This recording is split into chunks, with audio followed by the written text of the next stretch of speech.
Close your eyes and imagine.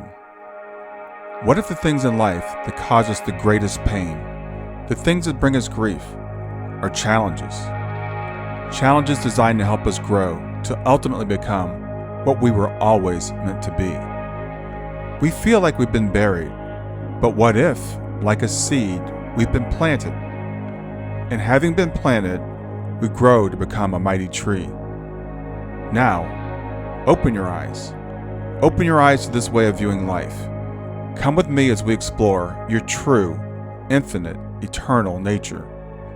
This is Grief to Growth, and I am your host, Brian Smith.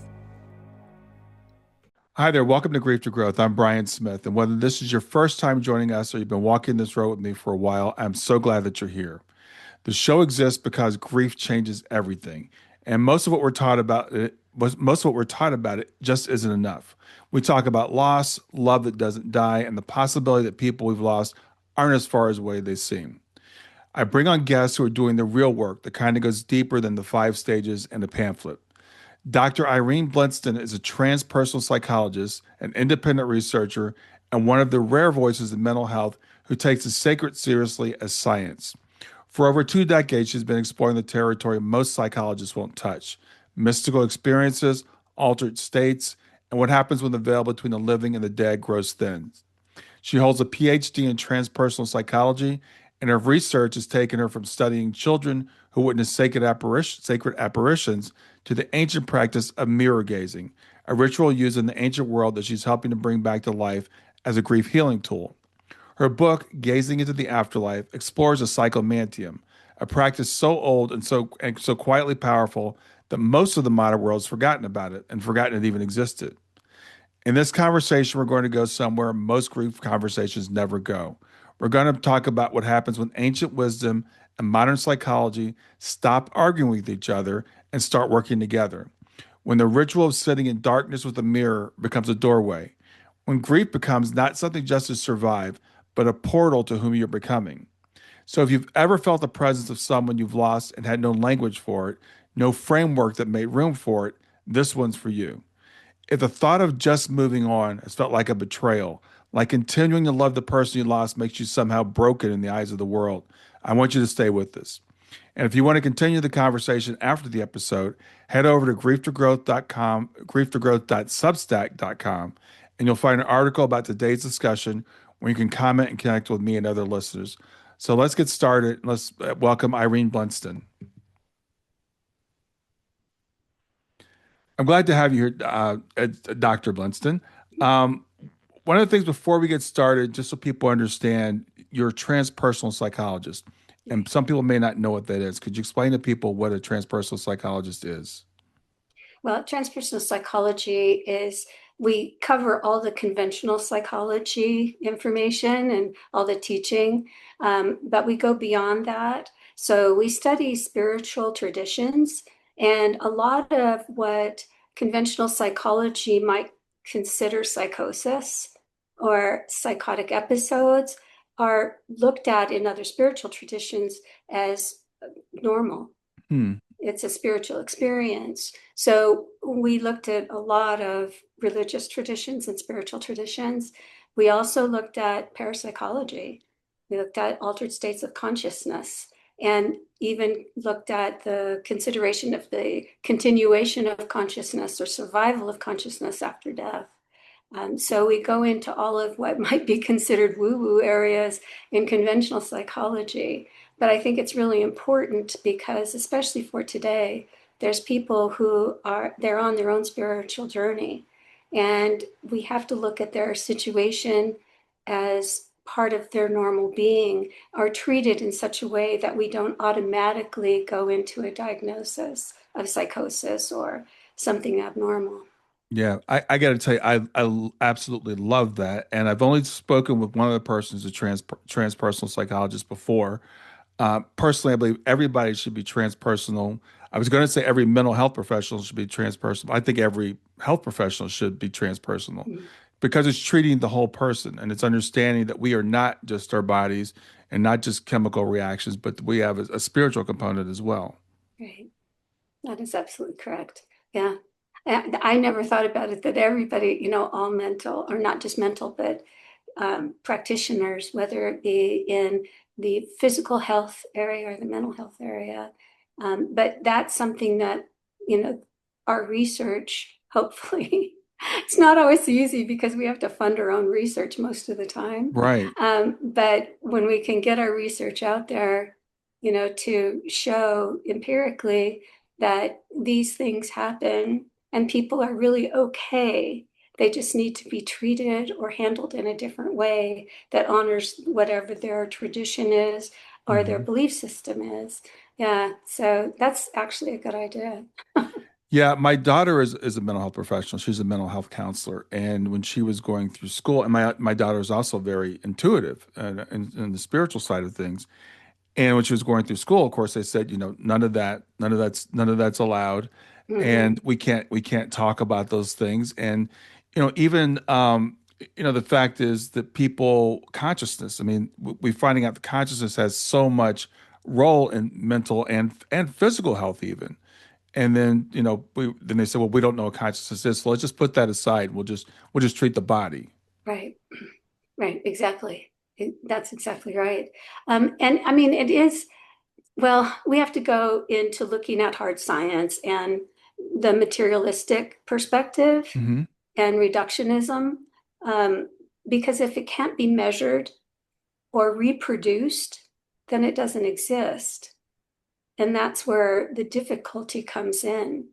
And even when some really serious psi research, parapsychology type research, was conducted, I mean, and really serious analysis that was quantitative, Hmm. it was still ignored. So there is a really, and I think it still exists.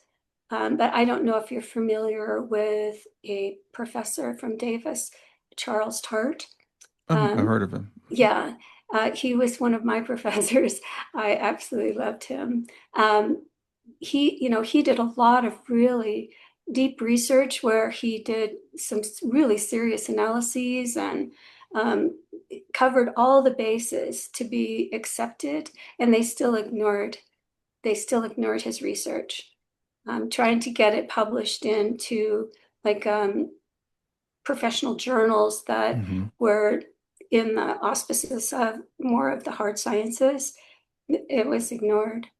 And that's why I have to say, I remember when I was in school, I actually was going to have Charlie Tart on my committee for my dissertation, and he wouldn't be on it. And he told me that, and he presumed I wanted to be an academic and be like a lecturer and try to go for a tenured position as a professor, which Hmm. was not in my ballpark. But he was telling me that I would never be accepted and that he was going to he was encouraging me to think of something else to study. And this is Hmm. when I was doing the study of the religious apparitions that were experienced in childhood. Hmm. And my thing was to show that they had an effect on people. And it's the same, I think that it's a spiritual experience regardless. And we see this also in the Psychomanteum, or at least in my experience as a facilitator during the research. Hmm. I saw people transform, but how do you explain it? Yeah. I mean, we did analyses, we did both quantitative and qualitative analysis Hmm. on the data. And that's why I wrote this book. I was actually asked to write the book, Gazing into the Afterlife, by the director of the research unit. He passed away. And when Hmm. he was on his deathbed, asked me to write the book, myself and another cohort mate in the research, only she was not really available to do it. So finally I wrote it myself. But it's getting it out there. This is really like, I get on a soapbox kind of, sorry, No, with this, please. that it's we are denying ourselves our ability to learn our potential and to Yeah. get it out among the people. Like for me, I mean, granted, it's really nice and prestigious to get an article accepted in a professional journal. But my concern when I was going through school is I want the general public to know about this. Yeah. So I wanted to write my books and, I wrote articles for journals because that's kind of Right. expected. Right. But I wanted to write books that the general public could read to show that what they have experienced has been researched, you Yeah. know. I got to I work with Dr. Gary Schwartz, who's been working on Oh, the uh-huh. Soul Phone project for quite a while, and Gary's been doing all kinds of cutting edge research for, I guess, 25 years or more now. One of the first books I read when I started studying the afterlife was the Afterlife experiments, where he brought Ah, in mediums and did controlled experiments. And the thing is, people don't know that this research even exists. As you right, said, once it's done, then the thing is getting it published. And I've done some research myself into the research, and the things that materialists will come up with to explain these psi phenomena, which are been well documented, because their mentality is it's impossible, therefore we have to explain it away. right, right. Yeah. Yeah, I get it. I have a whole thing about that. It's like scientism. But I mean it's its own religion. It is. It yeah, and it's dogma. I mean, Yeah, it's serious and it's dogma. really important for people to understand that, because what the materialists or the scientism people will try to convince us of is this is the real point of view. Those other people are woo woo, Yes. Yeah, and this, because we can't explain this, therefore it's impossible. And that is itself a dogma. That is itself a point of view. right. Exactly. And they're it's it really is I don't want to use the word brainwash, but it's akin to that, you know. And they're when they're in school, that's why I loved going to the Institute of Transpersonal Psychology. We Hmm. didn't have any barriers put on us, and but when they're in school, this is what's pounded into them. Yes, And even in medical school too, you know, it's absolutely. like you know, this is the way you treat these things, this is what you do. But truly behind all of that is the funding for the research. Who's paying for it? Hmm. You know, who's supplying the funds for that. So it can get kind of corrupt. And that's where you really have to know how to discern what you're reading when you're reading articles and journals, you know, to find out what, like first and foremost, who funded this research. Hmm. But in the case of anything that is woo-woo, um, what they might consider woo-woo, I think it's really important that we be, you know, that we're able to get this out and that we be in a space of, I'm not afraid if Yeah. I get talked down to or rejected. And that's kind of where I come from. Several students at the school, after I graduated, they brought me in to do speaking to some of the classes Hmm. at the institute. And there was one student goes, "How can you do that though? Because no one's going to believe you. You're never going to get published. You're never going to get, you know." And I thought, oh my God, the fear is already, you Yeah, know, it's already it's there. embedded in Yeah. them. And I just said, I don't care. If they want to reject me, that's okay. I Well, just need to get the information out there. I have So, to tell you, I'm really grateful for people like yourself who are willing to put themselves out there, people like Gary and others. There are others who have put themselves out there and, get criticized and can really, as you said, you end up having to fund your own research because right, nobody wants to fund it. And this doesn't have to be a battle. This doesn't have to be a war. We know that traditional psychology works and psychiatry works and Western medicine works. right, We're not trying to replace that, but why do we have to deny this whole other aspect of what a human being is? right. And that can get into the whole right to try, you know. Yeah, And sadly, with a lot of cases, with grief too, because, you know, insurance covers certain therapies. right. And so when we're looking at grief, this is something that somebody's going to have to pay for out of pocket. Yeah, yeah. Although there are a lot of transpersonal psychologists out there, people that I went to school with, they're they're practicing clinical, I'm not clinical, they're practicing clinical psychologists and they do have, you know, they take insurance. So they have to follow APA guidelines and things like that. Hmm. For the listener, APA is American Psychological Association. Right. And for me, I don't have to worry about that. Everything that I do, Yeah, just about everything that I do is really spiritual guidance. So I go at it from, I mean, if you even wanted to look at pastoral counseling and Hmm. things like that, that's really what's happening with the Psychomanteum work that I do. Yeah.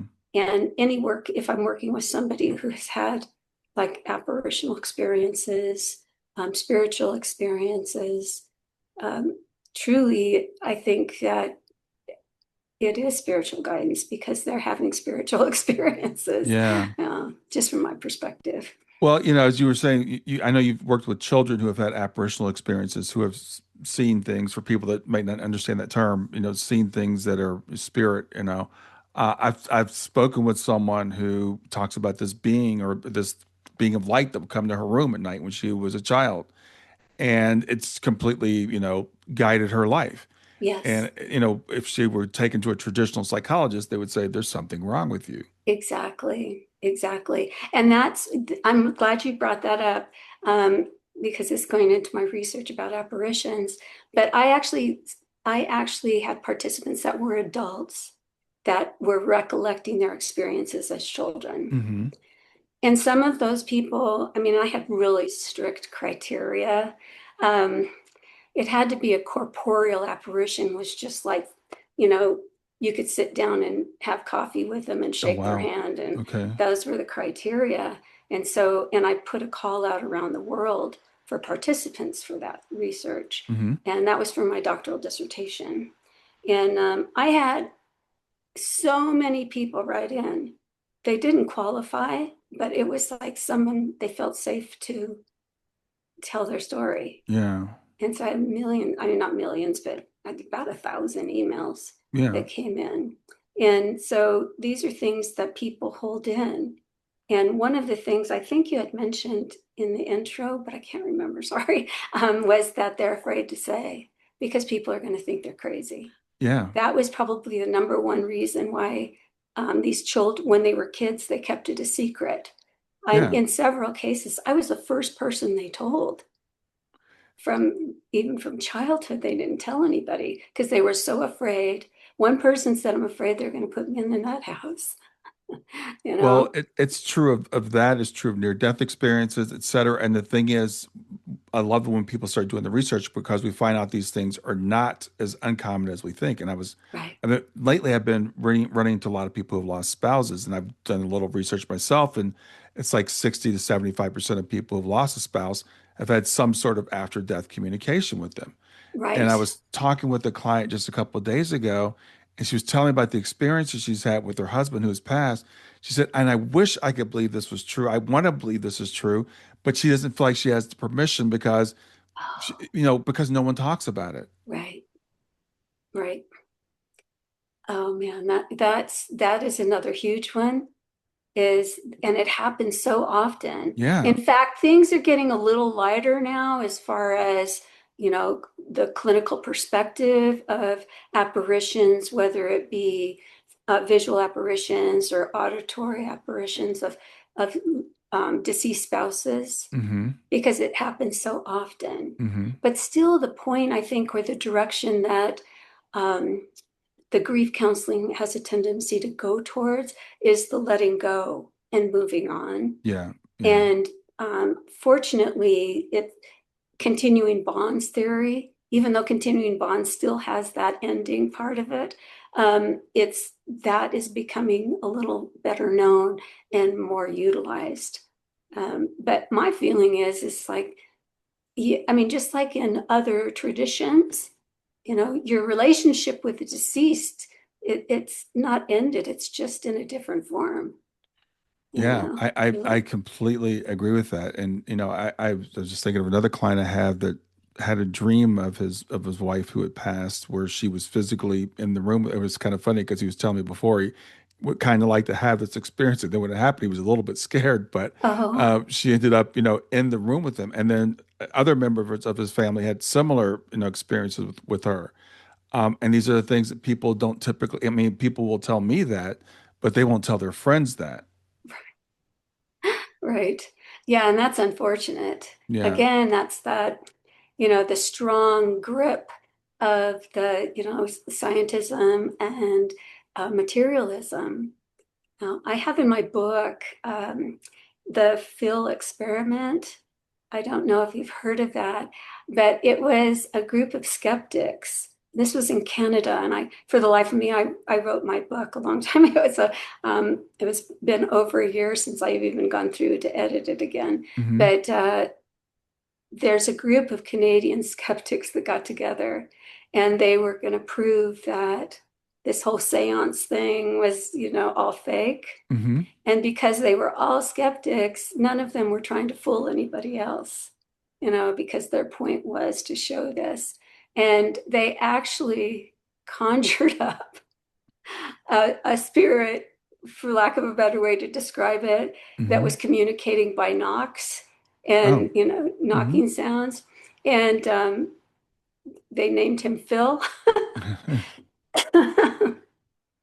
But they had no explanation. And they continued these experiments trying to communicate with this. And they actually named a spirit Phil, and they had this whole story about this person that they made up. Hmm. And that's who Wow. they were going to try and contact. Wow. Well, something came through. Yeah. And so they just called it Phil because they didn't really, to me, I thought, while they were skeptics, they weren't really researchers. So to me, they weren't asking enough good questions, Yeah. Yeah. to get information. But they didn't know what to think of it because they actually, like, the table was moving and they were seeing all of this paranormal phenomena going on right in front of their faces. That's wild. And, Yeah. they were doing it as research. So they were, they had to, keep track of all of this and write it down. And I just thought that was so interesting. Because little did they know that they actually conjured something up. They had no explanation.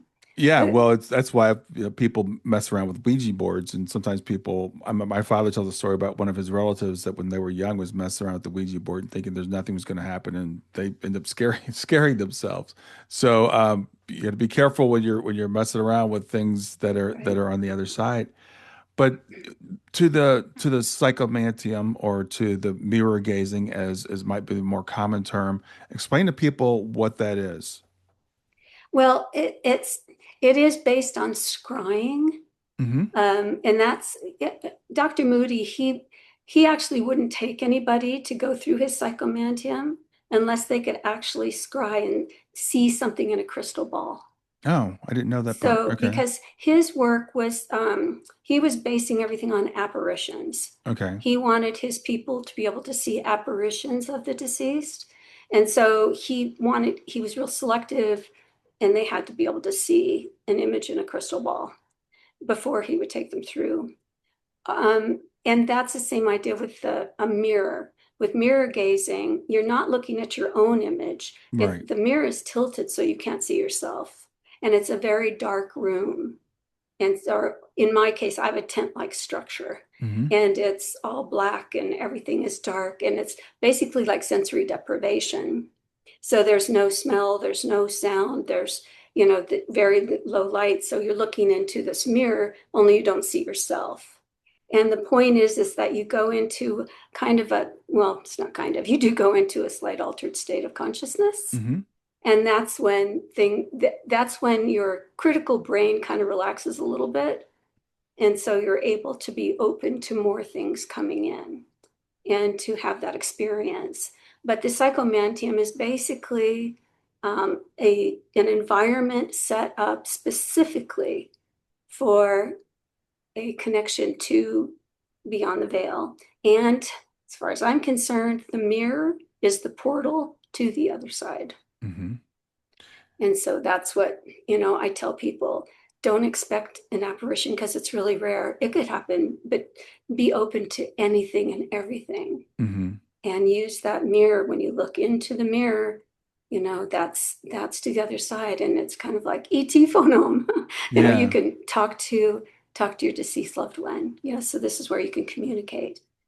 And I always tell them that sometimes they'll come in. It's not very often they'll come in. They're a little concerned about going in, trepidatious about being in there by themselves. But by the time I'm done with what we called a pre-interview, which was getting them prepped to go in, Hmm. I would tell them I'll sit in there with them. I'll sit right outside the curtain.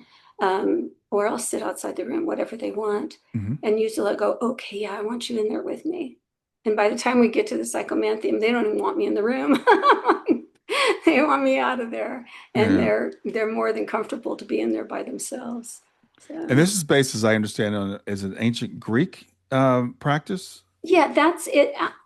Dr. Moody was, I don't know if you're aware that not only was he a psychiatrist, but he also had a PhD in philosophy. Yeah, yeah. Yeah, and He's a brilliant guy. Yeah. yeah, he loves Greek philosophy. And so he went to Greece.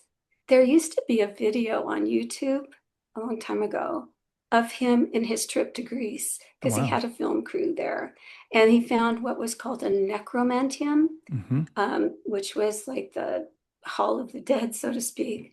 But he talked about this cave, and it actually goes deep into a cave. And in ancient time, it was actually a ritual that took, like, I think he said 29 days. And so they would go through like fasting and, really be prepped to go in there. Hmm. And then when they went in, there'd be like, and this is like the Oracle of the Dead. And there'd be like a vat of some kind with water or water with oil on the Right. surface. And then they could see, again, like a mirror, a reflective surface. And so they would do the same thing. They wouldn't see themselves, but they would look into it for an apparition or to get a message. And so if they wanted to contact a departed loved one, or just like, you can contact anybody really. I mean, you can contact consciousness of somebody who's alive, as far as I'm concerned. Hmm. But in those cases, they may have been looking for a prophetic, something prophetic. They may have been wanting to contact a loved one. There were probably a multitude of reasons that they would go in for that ritual. Yeah. So, in your experiences with the psychomantium, what type of experiences did people have? They had a variety of experiences. Hmm. The majority of experiences were what they would see was like colored symbols or like lines or like lightning bolt type of image that they would see coming out of the mirror. Hmm. Typical colors were like green and purple. Some would be like pink or fuchsia. When they would describe, because in the research, we would have them describe what they saw. Hmm. That was called a post interview. Right. And we would ask them questions and we recorded it. And then they would also write it down, Hmm. write down what their experience was. But that, I mean, people would have a sense of smell. One person said they could smell their grandmother's kitchen when she was cooking sweet things. And so it was a very heartwarming type of experience. A lot of people felt a sense of presence. Even though they may not have seen an apparition, they felt the sense of presence there. Hmm. Um, then there are people who did talk, they had communication. And there were others who did. Two situations were out of, well, over 100. We only did analysis on 100 of the participants, but we had well over 100 there. Hmm. And two of them saw an apparition. Okay. So it's rare that an Right. apparition is witnessed, but two did. I think probably the outcome of most of the people was when they would come out, they would have a sense of peace overall. They Yeah. may go in like they're, in the pre-interview when we're prepping them, we usually have them talk about the loved one they want to contact. So they may, laugh and cry and, have all kinds of emotions. And then when they come out, the majority of the people just, they were like, I'm really glad I did this. I have a sense of peace.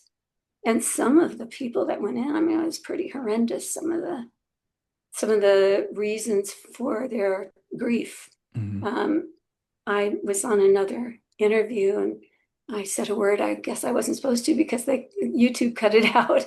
But basically, they unalived themselves, Hmm. and the person wanted to know why.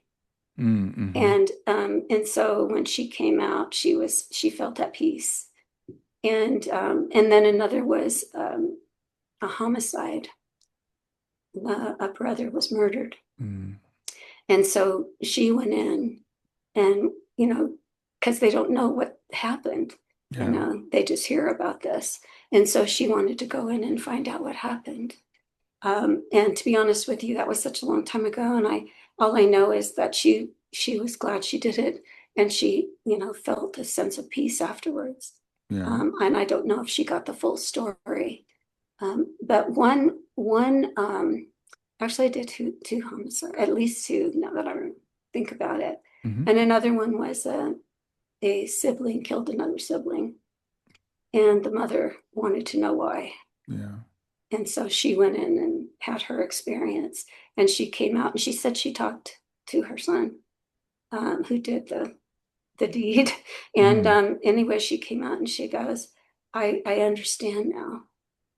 And just that understanding, that Yeah. knowing, helped her feel more at peace. And that's So, what it's really all about, right? It's really about peace. It's really about how people feel about the experience as opposed to the details of the experience itself. Um, right. Yeah, ultimately, the goal is for them to, I mean, if they're grieving, we were looking at, did it reduce the symptoms of grief? exactly. And 92%. And it lasted over time, Brian. Yeah. We sent out a questionnaire again, I think it was a month or 2 months later, and the reductions all stayed the same, if not lowered. So it Yeah. was really impressive. Yeah, and that, as I said, to me, it's like, does it work? We don't Yeah, even yeah, know yeah. necessarily how Mhm. it works. It works, and it reduces the grief. It increases peace. That's what we're looking for. And it reminds me of people that have medium readings. Those a lot of times people will say, "I had a medium reading," and they'd say it's subjectively, but it's like I feel so much more at peace now than all the therapy that I've been through. Just Yes, having that connection with that person, and that connection, whatever it is for people, can really bring some peace. absolutely. And that's one of the things because the majority of our facilitators were in the PhD program to become clinical psychologists. Hmm. And um, so for them, they would go in, and it was just like this, especially one person. She's just like, this is amazing because she was a practicing therapist before she came into the program. Right. And she goes, one session in our sessions for the research work, 1 hour before, 1 hour in the Psychomanteum, 1 hour after. She goes, a 3 hour session equals years of therapy. Yeah. And she was just like amazed. It's like years, Yeah. one session. And that I witnessed it myself. Another thing that I think that it was probably, it's really good for, at least in my experience. Hmm. I took two people through with complicated grief. And one was seriously bad. Hmm. She was really suffering. Her career was everything was going downhill for her. So our Yeah. therapist actually sent her to our research. And I was fortunate enough to take her through. And this woman, her daughter was killed. She was in a bicycle troop. They were going on a trip somewhere, and she got hit by a van and killed. And this was her only child, and they were like best friends. And she was devastated. Yeah. And it was over a year, and she was still just like the day it happened. Yeah. So when she came in and she talked and we did our thing, and she went into the Psychomanteum. And when she came out, I was touched. She was her energy was completely shifted. She was smiling. She was crying, but she was smiling. And she says, "Oh my gosh, I understand. I get it." And so we went and talked, and this is one where she was able to communicate. She felt she communicated with her daughter. Hmm. And her daughter said, "You feel that the only way to stay connected is through pain, but we're always connected by love." And I get choked up when I always I repeat just that got because chills when you said that. Yeah. yeah, and it choked me up. I mean, it was hard because I'm supposed to be all neutral and Right. everything, and Right. I'm like, okay, don't cry, don't cry, don't cry. Um, but she was lit up, absolutely lit up, Yeah. And she came back a year later. And I mean, she was just transformed. She was over it. And so she came back a year later, asked for me, and I took her through again. She wanted to talk to her daughter about leaving her career Hmm. and going into a more spiritual type career. And she just wanted to talk to her daughter about it. So it was fairly interesting because these kinds of transformative experiences can transform everything in your life: perspectives, expectations, desires. Yeah, it's it. And for me, working with that person, I mean, I actually needed to be debriefed because it was so profound. Yeah. So when I see that, I'm just like, oh, if this could help in one session, help people with complicated grief, what, or prolonged grief disorder. I always call it complicated grief. Right. Yeah, that makes so much sense to me. And as someone, my background's in engineering, and I admire Western science. I know science has brought us lots and lots of great things, but Right. every time I hear stories, I feel like we're trying to do stuff with one hand tied behind our back. If we could give our professionals these tools, because we can always go to people, we can go to lay people, we can go to mediums, and mediums do fantastic work. Yeah. But if we could give people with the credentials and the training, the psychological training, this tool, where they could say, for this person, EMDR, for example, Mhm. it can do seems like miraculous things for people because they Right. have these experiences where they go through the sessions. I can never what it stands for, but it's eye movement sessions, Mhm. and people can be transformed in one session. They can. Now with EMDR, I think the standard is like 7 to 9 sessions with EMDR. Hmm. But oh, Irene, oh goodness, the name just Alan Botkin. Um, he, Oh, Alan Bakken, yes, yeah, yeah. he got a hold of me when I was still a student, and um, I guess he found me because I was doing the webpage for our research. Hmm. And he wrote me about his experience doing EMDR with a patient who had an experience with contacting the deceased. Yeah, yeah. And now I see that even as a textbook, I don't know if he wrote it, but there's a textbook out where they're teaching that for using it for grief work, I believe. Yeah, there's Yeah, a specialized form of it called RRGT. And I've worked with some people that do that, but it's hard to find someone that actually knows how to do it. It's like you can't just go look up RRGT and go down in the corner and find someone that could do right, this with you. And this is what I'm saying. We've got these great tools that we're not getting out there. And I right. remember when I heard about the Psychomanteum, I knew that Raymond Moody did some work with it. I didn't know people were actually using it, clinically with people, and that's wonderful news to me. Yeah, and unfortunately, my concern was like when Raymond, his book came out back, it's like the mid 90s, I think. Reunions was the book he wrote about his research, Hmm. and then he was on Oprah or something. And anyway, it was just like, oh my gosh. Well, I didn't know what kind of reaction would be for my book, but um, I refer to one person, and she was trained under Raymond, and she's in Oklahoma.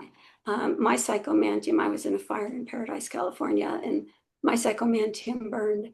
And so I don't have a psychomantium right now. So I'm referring to her. And Mm. so this one person, Yeah. and I've created a certification program. I just starting it, and putting it together to reach out to anyone who is interested in becoming certified as a facilitator for the Okay. Psychomantium. But right now, there just isn't anybody out there. In fact, almost all of the students that went through as facilitators, when we were doing the research, they're all clinical. Yeah. So they're all doing clinical psychology work, and no one is using a psychomantium anymore anyway. So Yeah, and it's just not to me available. that's the shame of some of these tools that we have available. And there's a woman I work with. I guess I can say her name is Judith Hancock's, and Judith was trained in RRGT, and I went through it with her. I've had the experience, and it's really amazing. Oh, But every wow. time I talk to a client about it, I have trouble finding someone to Right. refer to for them to be able to do it with them.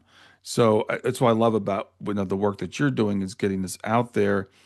And if we get enough people pushing to mainstream this stuff, hopefully it will eventually happen. There's a saying that, I guess science advances one funeral at a time. So we have to wait for some of these older people to like die out and Right. make room for us to bring these ancient wisdoms. I mean, the thing is these things aren't new. These Right. ancient wisdoms, Exactly. to our society.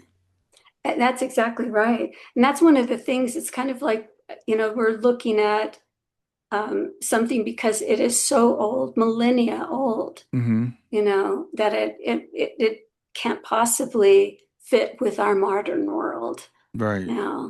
And that's one of the things about Raymond that I really admire is he's like, we're going to make this work. you know? And Yeah. so he just developed his own way of doing the psychomantium and even renamed it from a necromantium to a psychomantium. Hmm. But that's just how he is, Dr. Moody. He's, because he says it's the theater of the mind. Yeah. Yeah.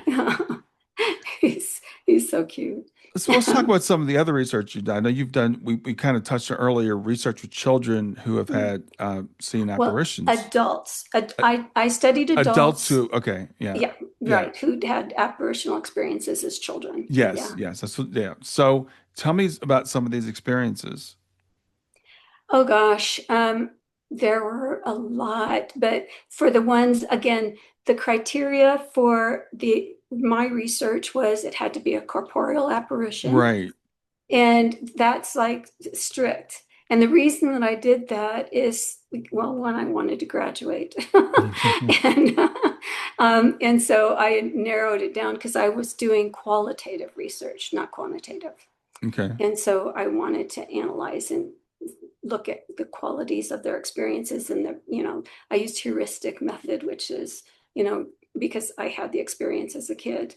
And so anyway, I really narrowed it down, and it had to be a biblical figure, so there was no angels, Oh, wow. you know, and so I had, like I said, an influx of all kinds, and a lot of them I couldn't use because they were not corporeal. Hmm. But a lot of people were saying as kids they had apparitions, Yeah. but they were like wispy or ghost-like. Um, but they would say, and the majority, I'm Catholic, I was raised Catholic. Hmm. And so in the Catholicism, it's always an apparition of Mary, Yeah. Yeah. but the majority of the participants in my research saw Jesus. Oh, wow. Yeah, and I had a Native American who saw Jesus, and I had a Jewish person who saw Jesus. Hmm. So yeah, it was very, very interesting. Well, one And of the, and it varied in how they came about. okay. Um, one participant, I think she said she was about 9 years old. Her parents also used to fight all the time. And she remembered laying in bed, and she was raised, I can't remember what religion she was raised, but it was a Christian type religion. Hmm. And she was praying to Jesus to please make her parents stop, because she was freaked out. Hmm. And she said all of a sudden her room, there was these lights, purple and blue, sparkly light. And that's another thing. It's like the quality of the light that they would describe was really amazing. It was, like so bright it would blind you, but it didn't hurt my eyes. Hmm. And so with her, it was a purple and blue sparkly light. And Jesus was there, and she was laying in bed praying. And Jesus showed up, and he put his hand, like where she was laying, hand on her shoulder. Hmm. And she immediately calmed down and immediately relaxed. And then he slowly just faded away. He just disappeared. And Wow. then she fell asleep. And so, So but remembered it all her life. I'm really fascinated when you said there had to be a corporeal experience because you touched on it earlier with the psychomantium when you said that only a few people saw, two people, I think you said, saw apparitions. Right. And when I Mhm. talk to clients about afterlife communications, after death communications, Corporeal experience, apparitions are rare. Corporeal experiences are even more rare. Most Yes. people see, fleeting things, lights, dimes, feathers, all those things that we expect. So you really narrowed this down to, a really strict set of criteria. Yes. Yeah. And that's what made it even more fascinating, Yeah. the research. Um, and like I said, I got so many emails from around the world. Mm-hmm. And um, there was one I couldn't use, and I think it was because I had a limit. They couldn't be over 12 years No. old when it happened. And I think this boy was 13. Oh, wow. And in South Africa, this one blew me away. And I wanted to use it so badly, but I couldn't because I had to stick to my criteria. Um, he was riding his bicycle and a car hit him, but he found himself on the other side of the road standing next to Jesus. Jesus had his arm around him, and he looked and he saw the car had run over his bicycle. Hmm. And the person who was driving was like freaking out looking for the kid. And he was there with Jesus holding on to him. Hmm. Wow. Wow. And I was just like, wow. Okay, that one is really interesting because evidently Jesus picked him up and carried him away so that he wouldn't get hit. Wow. And what is even more interesting to me was after that, I guess he was kind of this like the bully type of boy and didn't, he's just disrespectful and all of this stuff. And after that experience, he changed completely. And he was like helping the neighbors and whatever his mother or father would ask for. And he always wanted to help everyone. Wow. And he Wow. said it really, he goes, I can't explain it, but it was like I just suddenly changed. You And know, so that's huge. it's really interesting. I just released a podcast interview last week. A guy named Jonathan Ashford who had a near-death experience. He was a total materialist. He was a C level executive, totally hedonistic lifestyle. This is the way he describes it. And he has this experience. He crosses the other side. He meets Jesus, and now he came back. He quit his job the next day. He doesn't take money for anything. He lives like a monk. He doesn't, I mean, complete change in personality based upon this experience that he had. So, as you're saying that, I've talked to people that have gone through that, and it's really interesting to have someone doing research to, again, I don't know why we need to have these things validated, but we seem like we do, right? We Yeah. we all, well, I wouldn't say we all know someone, because when my daughter passed away, my experience was that when I started sharing with my people that I've known for years things that I experienced, then suddenly they started opening up. I mean, I will look at them and say, I've known you for 20 years. You've never told me this story. Right. So I think a lot of us have these stories. We're scared to share them. Exactly. Exactly. When I was doing my research, I went to Europe and I was going to Marian apparition sites, but I was staying, I would stay at a bed and breakfast. And I Hmm. had stopped in England first. And I was at a bed and breakfast, and the woman came to pick me up because I wasn't driving. And I told her about my research, and she said, "Oh, I saw Jesus." And it's just like, of course you did. Yeah, Just people would open up like that. It's kind of like, oh, it's safe for me to say this right now. exactly. Yeah, Yeah. yeah, exactly. So did I hear you say that you had an experience when you were young? Yes, I can't, when you're a little kid ages, it's like, I'm this many. Yeah. That I was probably between 5 and 7 years old. Hmm. And I saw an apparition of who I perceived to be Jesus. Hmm. Um, at the time, I was raised Catholic, and I'm agnostic now. I'm in search of knowing. Hmm. um, and yeah, I perceived him to be Jesus. It was in church, and I was there. I have four brothers, and my mother was there with us, and Hmm. trying to keep us all settled. But when I saw him, he was up on the altar, and I was just like, whoa. He wasn't looking at me. He was looking at the people because there were two sides, like pews on each side. And Hmm. he was looking at the people on that side. And then when he moved his eyes and he came down, he locked eyes with me.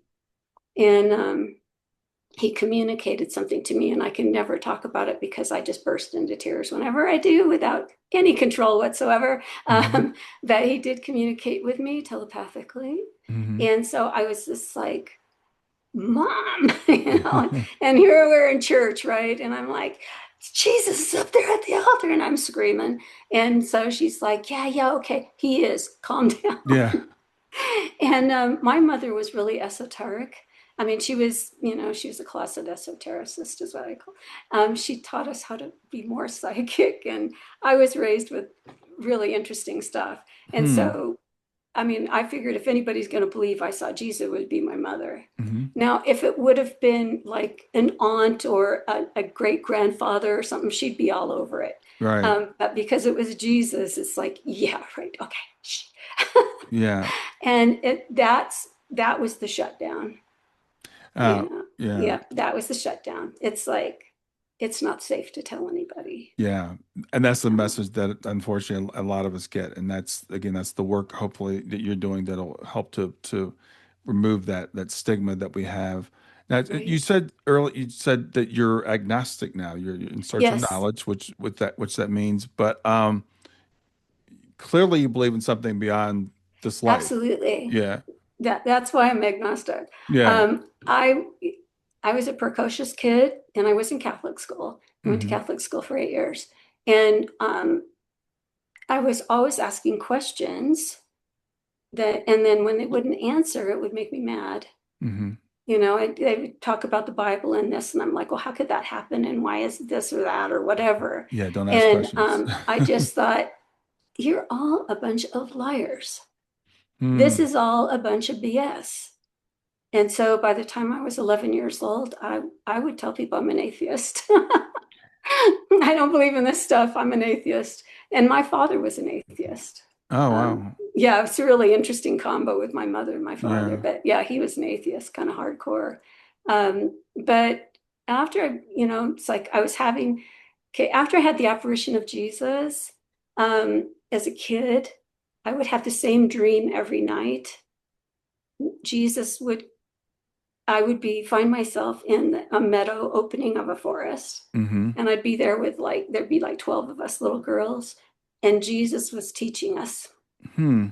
And when class was over, and this was at night, I was asleep, was Right. dreaming. Yeah.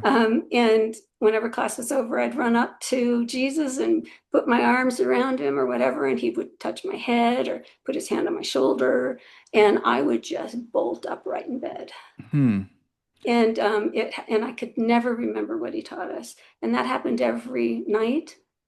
I don't know, for probably a good 5 years, Wow. maybe more. And then it was 3 nights a week for a long while. Then it was 2 nights a week. And by the time I became a teenager, they stopped. Yeah. And so then when I was 18, it happened again. And we all grew up, these little girls.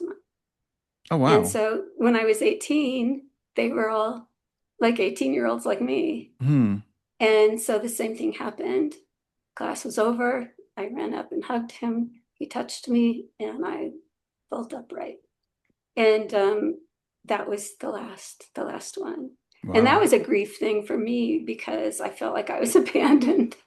And I was like, you have abandoned me. But at the time, I had realized I'm not atheist. That's just anger. Yeah. I'm not an atheist. I was just angry. I'm Yeah. agnostic because I know there's something, I just don't know what it is. Yeah. And so I'm in search of gnosis. Yeah. That makes So sense. But to me, that sounds like that was more than a dream. There was something that was a you projecting in the astral plane or something. yeah, Uh, I didn't know anything about it except for I thought I'd have this dream every night, and then I right. never could remember what I was being taught. Right. And in the person looked like Jesus to me, so I always say now it's like someone who identified as being Jesus. Yeah. But later in my 20s, Whitney Strieber, Hmm. he had talked about going to night school. And I was like, oh, Yeah. wow, Yeah. that's interesting. Like, Yeah. did I go to night school? Is that what Well, happened? well, there are a lot of people that believe that we all astral project every night, and most of it we don't remember. And and sometimes we'll wake up and we'll have a feeling like there was something that I learned, but I can't remember, what it was. And I always jokingly say, people talk about Jesus. I'm like, he's the hardest working man in the afterlife because he's all over the place. Because and The it's dude really gets interesting around. because people say, well, you saw Jesus because you expected to, but people that are strict materialists, atheists, see Jesus. People that are Hindu are like, what are you doing here? I did not expect to see you. Right. So there is something about that image, that person, that seems to be, universal. That and you just made me think about in the Hindu tradition, Babaji, Hmm. um, that there are people, I think Christians, who actually saw an apparition of Babaji. Yeah. So, I mean, it's fascinating. I love my research. I don't know if you can tell. I absolutely love my research. Um, so it fascinates me, and I think as long as we are keeping all of this secret, we're never going to grow in our abilities. Yeah. You Yeah. know, and this to me is a sad thing. I completely agree. I feel like we have lost who we are. I tell people we are lost people because this stuff again is ancient. It was Yeah, widely accepted. It was just taken for granted. Everybody, there weren't materialists. Even the scientific people, the science people said, well, there's an orderly universe. This must have been created by an orderly God or creator. The way to get to know the creator is through his creation, and they expect it, regularity, et cetera, because there is something that's over this, some intelligence behind it. And when we take that away, then we end up with this, as I look at it now, it's like we're not treating the whole person, going back to the mental health and the physical health people, right, we're not treating the whole person. So some of these things like RRGT, the Psychomanteum, I've talked to people that are microdosing plant medicines now right. that are having incredible results, curing, not curing, well, actually curing all kinds of things that we think are impossible with Western medicine. So I'm really excited about your research too, because I want to see this, become mainstream. I would love that because I mean I think that my feeling is that we can be multidimensional beings. Hmm. And I think the reason that I was more interested in children's experiences, adults when they were children, Right. um, is because we were not as indoctrinated when we were little kids. Exactly. Yeah. And so we're more open. And I think we experience that multidimensionality Yeah. Uh, easily. And it's just like people, like kids with their invisible friends, hmm. it's so that kind of thing fascinates me. It's and even with, I'm going to go off the rails here, but even with ET encounters, Hmm. you know, Yeah. um, I wrote a chapter for a book about the Fatima apparitions in Portugal. Okay. And they were looking at it from, the way that the children in Portugal were describing their experiences and what the people that gathered saw in the sky. This Hmm. is where they saw the sun spinning in the sky. Um, they were looking at it from all of the ET or alien encounters. And so they asked me because I'm pretty much, or I think I still am, like the only person who has this specialization in childhood religious apparitions. Hmm. So they asked me to contribute a chapter. And I thought, okay, I can do that, but I don't want to do all this research on ETs. I just graduated. I don't, but I'll tell you, I got so sucked into that. Mm. I was fascinated. because John Mack, I don't know if you're familiar with I'm him. not. He was a psychologist who studied. He did some case studies of his clients who claimed to have been either abducted or had encounters. And the stories that they told and the descriptions absolutely sucked me in. Oh my gosh, I went down the rabbit hole. Hmm. Um, it was so interesting, Brian, because they described light, their experiences of seeing light, almost verbatim as the children in Portugal and my participants. Hmm. Hmm. Even the quality of the light. Like I had a participant who said, I know it's taking me a long time. They had to do an art piece for me. It's taking me a long time, but I can't find the right paint for the light. Yeah. Yeah. And so she said she got this pearlescent paint. And they would describe it as so bright it would blind you, but it didn't hurt my eyes. Hmm. And so that was one of them. And then also the touch. So that, for the participants who actually were touched by the apparition, Hmm. there's a same kind of descriptions in the ET encounters. Yeah. From these case studies, John Mack wrote a book. I think he wrote a couple of them. And so that fascinated me to no end, that the similarities. So it makes me wonder about the multidimensionality, that is it other dimensional? Are we, seeing through the veil, so to speak? Hmm. Now, the same kind of thing with the Psychomanteum. Is the portal the mirror, you know, Yeah. opening the veil? Yeah. In fact, I think once a mirror is used for that purpose, it needs to be covered and used for nothing else. Oh, really? Okay. Yeah, that's my belief. It's like you've opened the portal Hmm. and you have to cover it to close it. Yeah. Interesting. Yeah. Yeah, that's my belief because, um, yeah, they cover mirrors when people die. Right. And there's different reasons that they do that, and even back in time. Hmm. So yeah, so to me, it's like the mirror that you use to as a portal if you're doing psychomantium work, or mirror gazing, for Hmm. contact on the other side. Yeah, you Yeah. need to keep it covered and use it for only that. Yeah. Interesting. So we talked about the other side, and so for someone that's in grief, because that's a large part of my audience, people who have lost Right. someone. What does this research suggest for people that are saying, what does this mean to me? Well, I mean, it depends on, I mean, are they, if they're in grief, the level of suffering from grief, like I said, I had two people with complicated grief or Hmm. prolonged grief disorder. Hmm. And one was profoundly transformed. Yeah. The other was experienced transformation, but I wasn't as heavily affected by it because it wasn't so hugely profound. Hmm. It was like a healing for the one person. The Yeah. other was like an awakening, for Wow. lack of a better way to describe it. But I think that we had lots of levels of grief symptoms.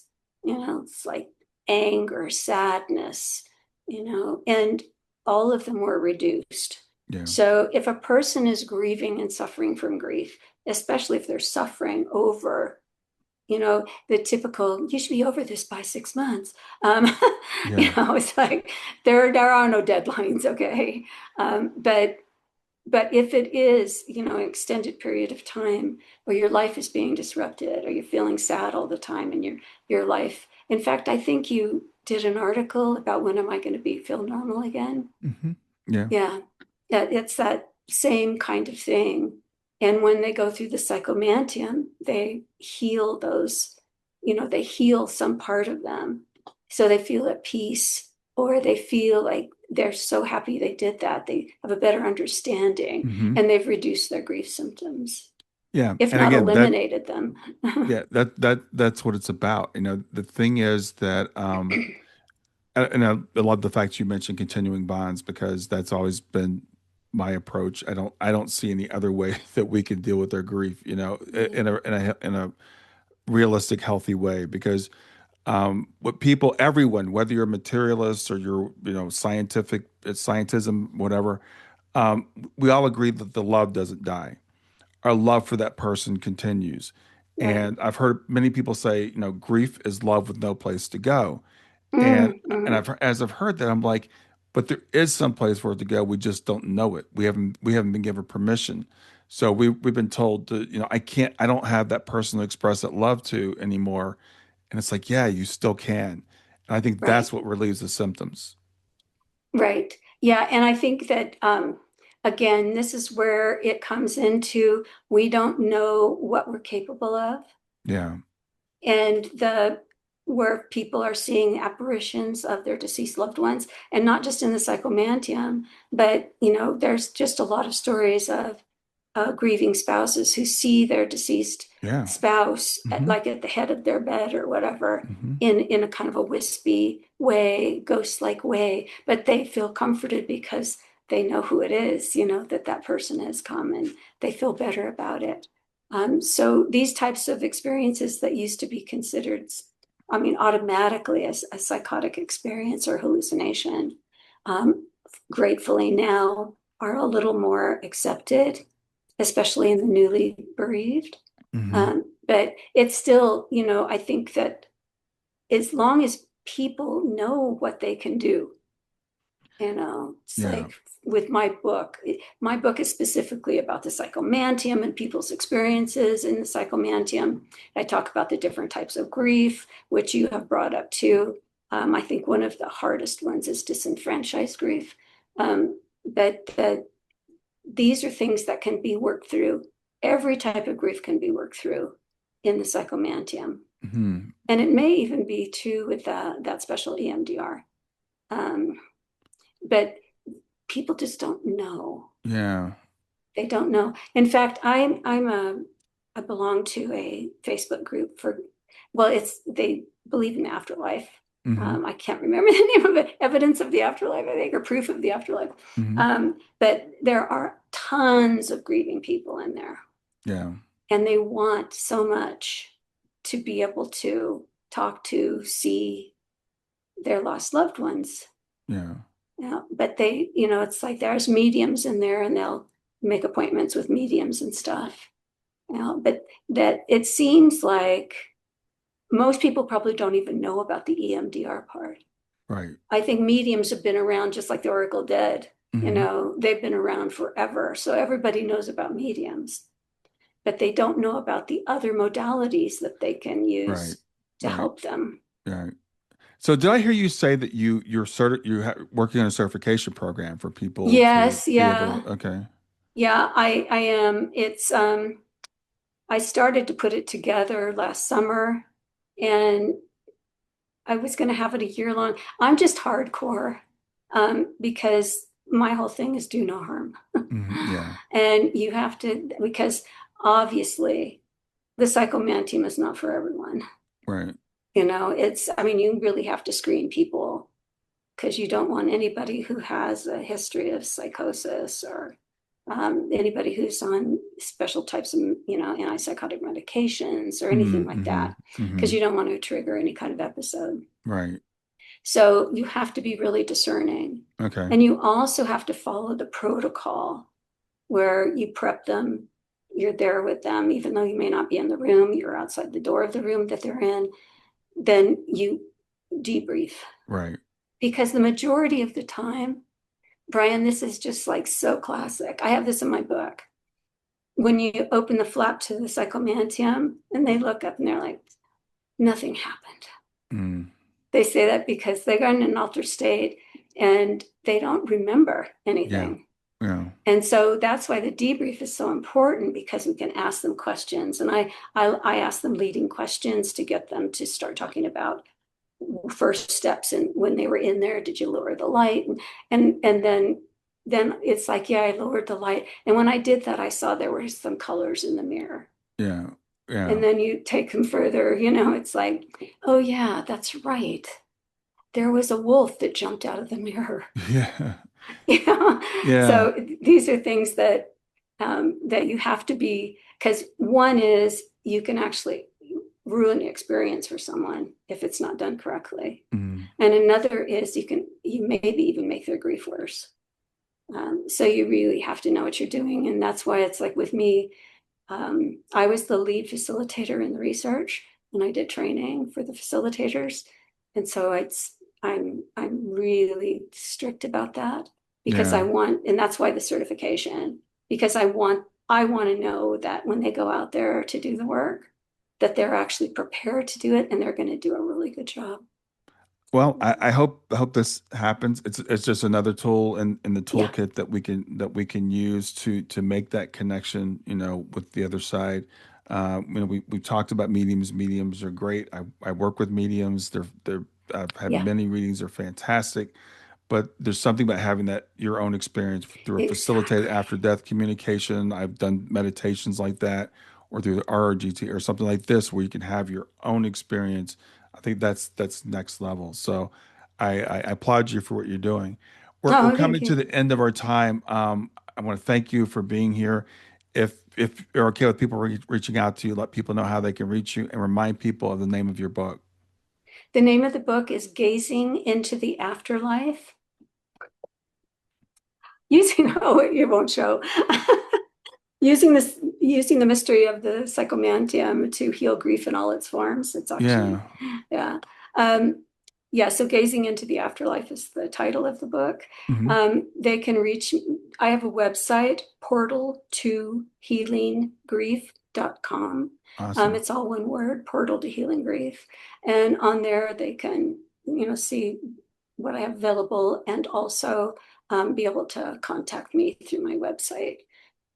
All right. Well, again, thank you for the work that you're doing. It's been a pleasure having you here today. Enjoy the rest of your afternoon. Thank you. Thank you so much.